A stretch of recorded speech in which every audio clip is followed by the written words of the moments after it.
வணக்கங்க.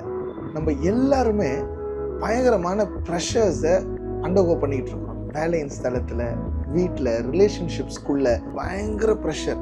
என்னடா பண்ணுறதுனே தெரியாமல் இருக்கிறோம். இந்த ப்ரெஷர் தான் ஒரு பயங்கரமான ஒரு சூப்பர் அவுட்கம்மாக நம்மளை மோல்ட் பண்ணி வெளியே கொடுக்கும். இன்றைக்கி நம்ம யூஸ் பண்ணுற நிறைய ப்ராடக்ட்ஸ் பியூட்டிஃபுல்லாக செம்மையாக இருக்குன்னு நம்ம சொல்கிறோம்.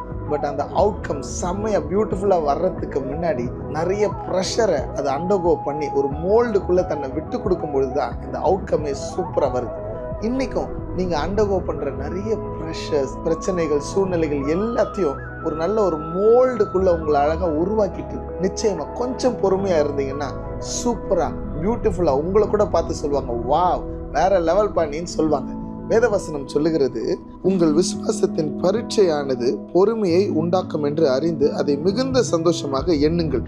நீங்கள் ஒன்றிலும் குறை உள்ளவர்களாய் இராமல் பூரணராயும் நிறைவுள்ளவர்களாயும் இருக்கும்படி பொறுமையானது பூரண கிரியையை செய்ய கடவுது. கொஞ்சம் பொறுமையா இருங்க. இந்த பிரச்சனைகள் எல்லாத்துல இருந்தும் நீங்க அழகா வெளியே வந்துடலாம். Have a nice day.